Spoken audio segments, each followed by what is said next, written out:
I thought I was the secret, but I wasn't. I was part of the plan. The camera in the vent wasn't his idea, it was hers. I always thought the worst thing someone could do to you was lie. But that was before I found the camera. My name is Rachel Green.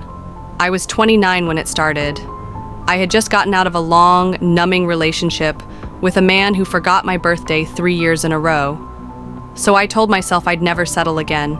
I started therapy, got back into yoga, learned to like silence. And then I met Daniel. It was at a fundraiser, one of those corporate events where everyone pretends to care about a cause while networking for tax breaks. He was older, maybe 40. Sharp suit, warm voice, witty in a non-threatening way. He asked if I liked the wine. I said no. He laughed like I'd told the best joke of the night. We talked for 2 hours. At the end, he said, "I'm married. But it's complicated. I should have walked away. But I didn't." He told me his marriage was dead, that they were only staying together for their teenage daughter, that his wife was cold, detached, and possibly cheating. He said he hadn't felt seen in years. I was flattered, and lonely, and stupid. So we started seeing each other. At first it was coffee shops and texts, then hotel rooms, then weekends away, always with the excuse of a conference or a board retreat. I wasn't proud, but I told myself I wasn't hurting anyone until I met her. Her name was Monica, his wife. We ran into her at a bookstore of all places. She was perfect. Blonde bob, soft voice, navy trench coat like she stepped out of a catalog. She smiled, introduced herself, complimented my scarf. Daniel played it cool, said I was an old friend from college. Monica believed it, or pretended to. That night I asked him, "Does she know?" He said, "No, and she never will." He was wrong.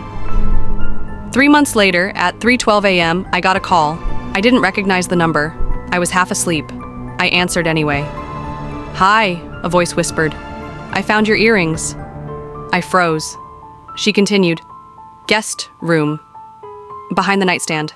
I don't wear hoops." Silence.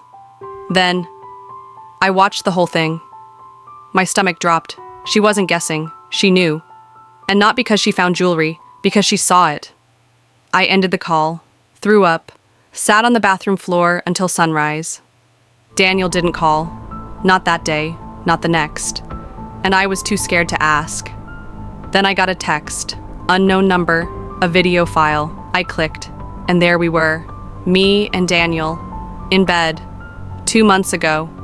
Angle from above, no sound, no movement, just us, sleeping, kissing, undressing.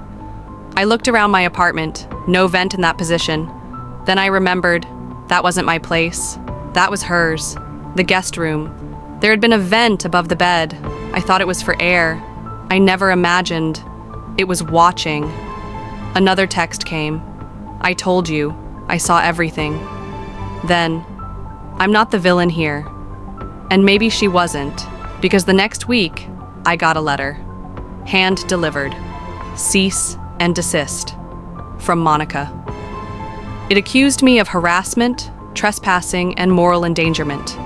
Attached was an NDA, a non-disclosure agreement, offering $25,000 in exchange for silence. There was a note. "Walk away, this is bigger than you." I didn't sign. Instead, I started digging, and I found them. 3 other women, all different, all quiet, all gone. One moved to Arizona after a mental breakdown. One had been sued for defamation. The third? No digital footprint at all. They weren't lovers, they were targets. Daniel wasn't just a cheater, he was a collector. Every affair was filmed, every woman was bait. Monica? She wasn't clueless, she was complicit. Together, they ran a system. They'd find vulnerable women, divorced, depressed, open to attention. Daniel would seduce, Monica would monitor. And when the footage was ready, they'd cash out. NDA, settlement, silence. I was supposed to be next, but I didn't shut up. I went to a lawyer. We filed harassment claims. We subpoenaed phone records. We tracked credit card trails and vacation bookings. And that's when we found the drives. Multiple storage units in Monica's name, each containing external hard drives, each labeled with women's names. Mine? R. Green Vent 2. Final. I wasn't the first, and I wasn't the last, because one drive was labeled Kayla Prep. That was their daughter, 14 years old. I snapped. I turned everything over to the police. Every message, every file, every recording. And that's when they vanished. Both of them. Daniel and Monica disappeared. No bank activity, no travel, just gone. Interpol flagged them as persons of interest. Kayla was placed with an aunt out of state. Then, 3 months later, I got a package. No name, no return address. Inside was a single flash drive, one file, a video. Monica, staring into the camera. She said, "I didn't know how bad it was until I became him." Then silence. She held up a photograph. A girl. Rachel Stone, her sister. She disappeared in 2003. She loved Daniel. She was never found. So I married him, to find out why. Then Monica smiled, hollow, shaky.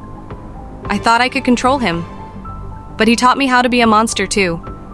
She ended with, "I'm sorry you became part of this. You were the last one. You were never supposed to find the camera." Black screen. End. I don't know where they are. I don't know what happened to Rachel.